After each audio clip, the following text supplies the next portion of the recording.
جب اللہ تمہارا دل بدل نہیں رہا تو سمجھ جاؤ کہ وہ راضی ہے تمہاری دعاؤں سے، بس وہ چاہتا ہے کہ تم سے رابطہ نہ ٹوٹے، اس لیے دیر کر رہا ہے۔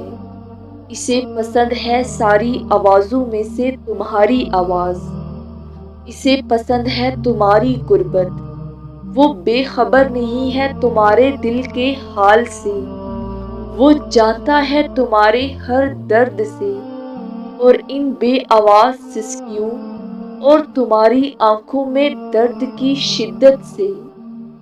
کیا تم یہ سوچتے ہو کہ وہ جو اس دل کا مکین ہے وہ تمہاری تکلیف سے آشنا نہیں، یا وہ تمہیں بھول بیٹھا ہے؟ یاد رکھو، وہ تمہارے دل میں پائے جانے والے تمام خیالات اور وسوسوں کو جانتا ہے۔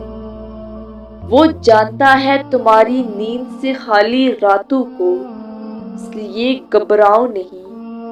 یہ تمہاری آزمائش کا آخری مرحلہ ہے۔ غم کیسا جب تمہارے ہاتھ میں دعا کا اختیار ہے۔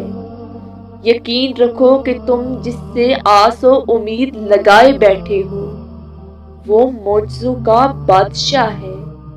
کیوں ہوتے ہو پریشان جب تمہارے پاس اللہ ہے، سب سہاروں سے بہتر سہارا، جس کو کبھی زوال نہیں۔ پریشان تو وہ ہوں جن کے پاس اللہ نہیں، اور جب تم اللہ رب العزت کو اپنے لیے کافی کر لیتے ہو تو وہ تمہارے لیے کافی ہو جاتا ہے، اور پھر تقدیریں بدل جایا کرتی ہیں۔